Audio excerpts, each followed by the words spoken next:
commercial. So let's show them it's possible.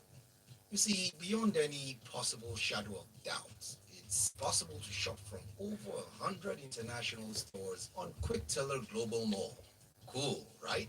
And since I know you want the best of all possible worlds, it's also possible to pay tollgate fees, fund your betting wallets, and buy tickets to as many events as you can possibly attend. That's not all that's possible on QuickTeller. It's also possible to send money, pay your estate levy, electricity bills, school fees, and buy airtime. So you see, everything is possible on QuickTeller. So download the QuickTeller app or visit www.quickteller.com. QuickTeller. Everyday payments made easy. Business Express, brought to you by EnterSwitch. Transaction solutions you can depend on.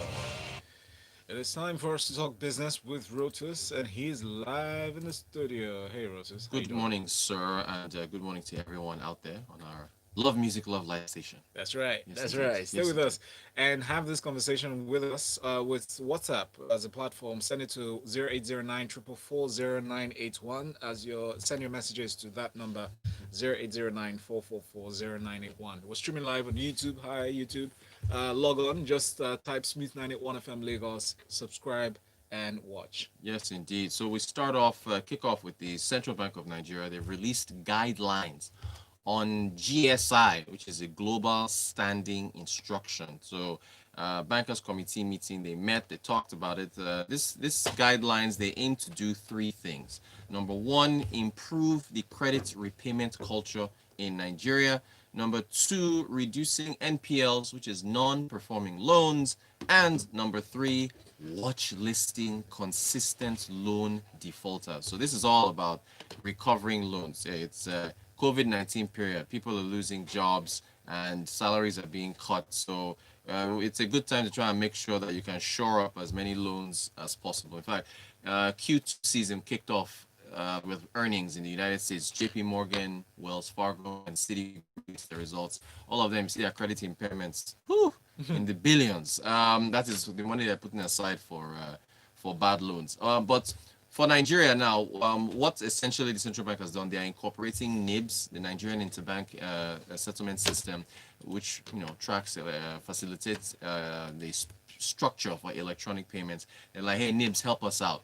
We need you to check out the accounts of these loan defaulters, and let's take a look at what they have. And essentially, the central bank is giving carte blanche to commercial banks to recover outstanding loan amounts that are being owed from any account that they can. Now, this is of course for individuals, current accounts, savings accounts, investment accounts. They've listed them pretty much. However, it's only for the principal and the interest. Central bank is not allowing the banks to be able to take out any extra charges associated with defaulting on loans.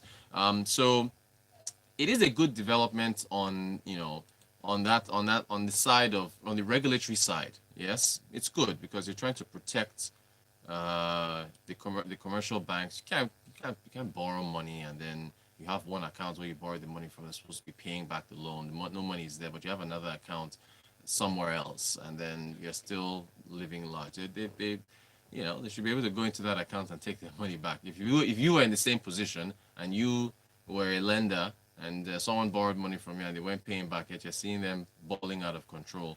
I think you would want to be able to have access to. So it makes sense. However, there is something to be said about the need to incentivize people to pay back their loans. And I made this a topic on personal finance, probably I'm on personal finance this evening at 5. So probably repeat the conversation there. But Nigerians should be incentivized to pay back loans on time. Remember when I got my first credit card when I was still in school in Houston, and I was like, oh man, I want to make sure that I make all my payments back on time. I want to be able to get a mortgage, buy a house, and have a low interest rate. I want to be able to borrow money in the future at a low interest rate. That incentivized me, and this is to some extent it is being done in Nigeria. I've told you guys about the what is it called now? The digital banks that are offering platforms for you to borrow money from them. And they kind of have it. Now we have credit ratings structure here. You can get that from the credit bureaus. You can see whether or not you've been paying back your loans faithfully, and you are rewarded. I mean, I've tested it out myself with a number of them when I first started borrowing just 10,000, 20,000, paid it back on time, and the amounts that I was eligible to borrow continue to increase. Now, of course, there's it's loan provisions, of course, are have to refer to how much you make with regards to your borrowing capacity. But we are the key things that we are doing it here, step by step in Nigeria. So if you are a good borrower and you pay back on time, you should see the amount that you can borrow over time increase, because your default risk is low, and loan defaults is one of the reasons why interest rates, among other reasons, are high in this country, in that a number of us, we just default on loans and we don't care. Now, we should point a finger at some of the wealthier people in this country, because they've tried the name and shame.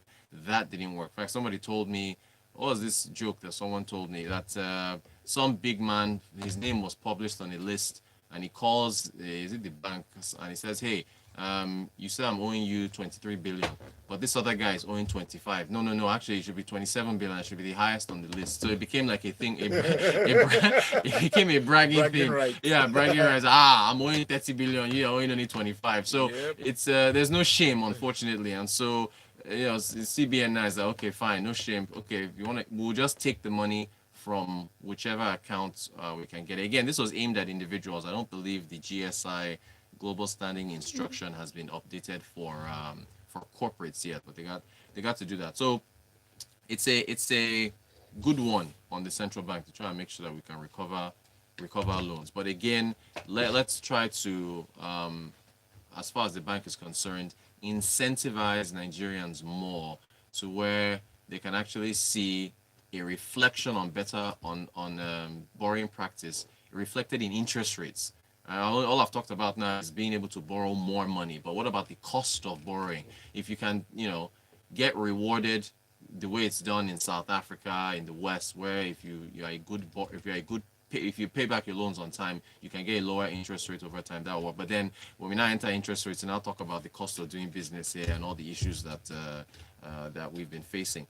Speaking of interest rates, Coronation Asset Management, they released this cool reports on something that I've talked about several times, on the real rate of returns with where interest rates are in the nation, and how you and I deserve to be earning more money on our investments, and we're just not, because interest rates have crashed, and it's just a mess out there, where a 364-day T-bill is paying 2%. I mean, what? Come on.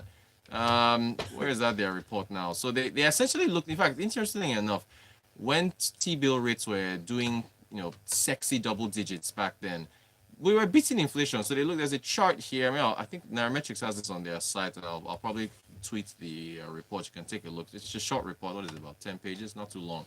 But they have a chart here showing that Nigerian T-bills, by and large, over the last 10 years, they've beaten inflation. They've been above inflation by about 257 basis points, so 2.57%. Of course, 2020, that's gone, right? Because rates have crashed, and inflation is at 12.4% right now for May. In fact, we should be getting inflation for June, and I think it should be ticking upwards just a little bit. Food inflation, by the way, 15%. So if you're looking at it, they have the chart here. They say, look, over the last 10 years, Treasury bills, they've average T-bill yields have done better than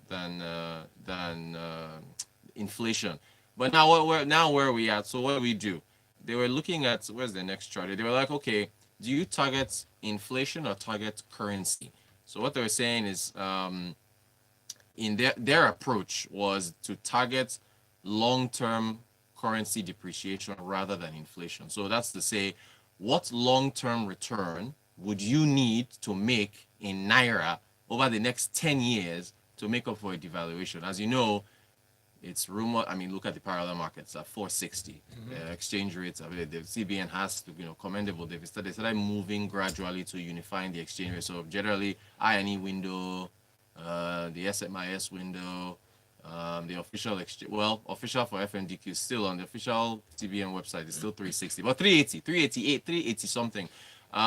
What Coronation Asset Management is saying, they had this little calculation they did. They said that, well, according to them, over the next 10 years, to make up for devaluation of the naira, you need to earn at least 9.2% per annum.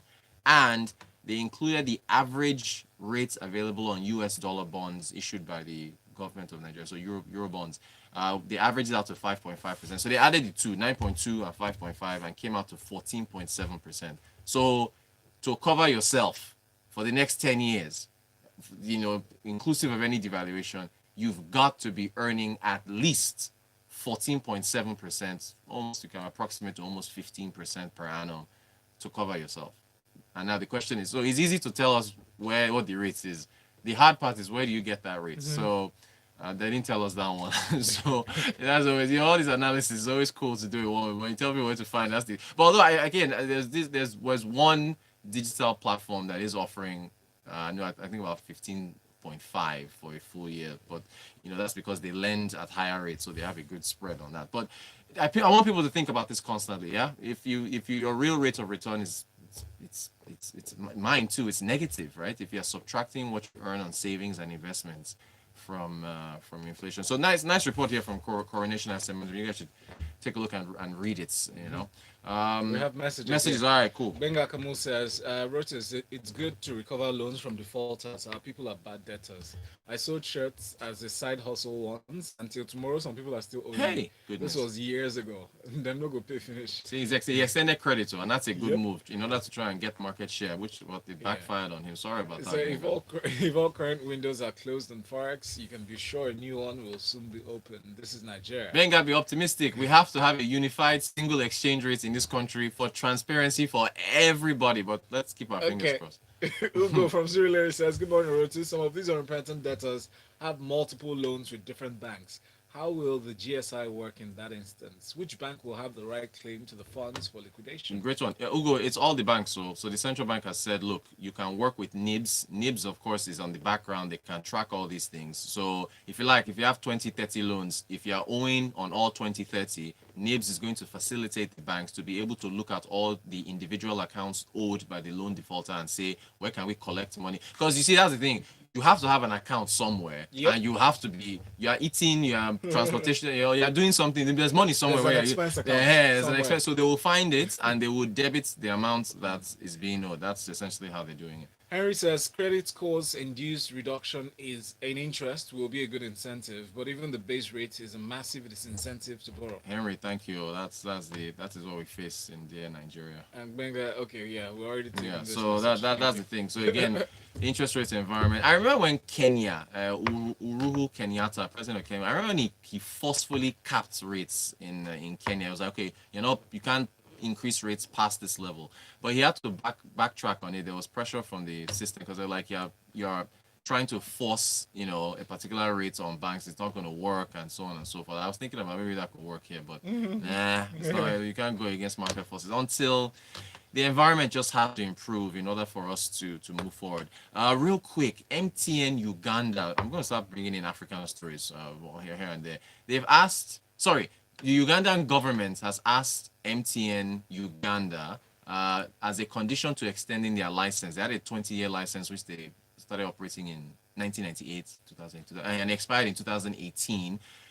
So for the new license, Uganda said that MTN must list on their stock exchange, which I think they got from us. I think I think we influenced them to do it because they're like, you must list. And Uganda stock exchange, the market cap is $4 billion. It's so small. Nigeria's market cap is like almost 40 billion, 37, 30, is it 33, 34 billion? They're chasing Lagos. Yeah. And so it's so small. Johannesburg is $1 trillion. If you chart the two of them, if you chart just Nigeria, Uganda, Ghana, Nairobi, Nigeria is that large. All the way up. But when you put South Africa inside and they want you they're like dots on the chart. So the thing is, what is the incentive for MTN to go and list? But then, by the way, they are paying the license, this extension, they're paying $100 million to extend their license. 100 million.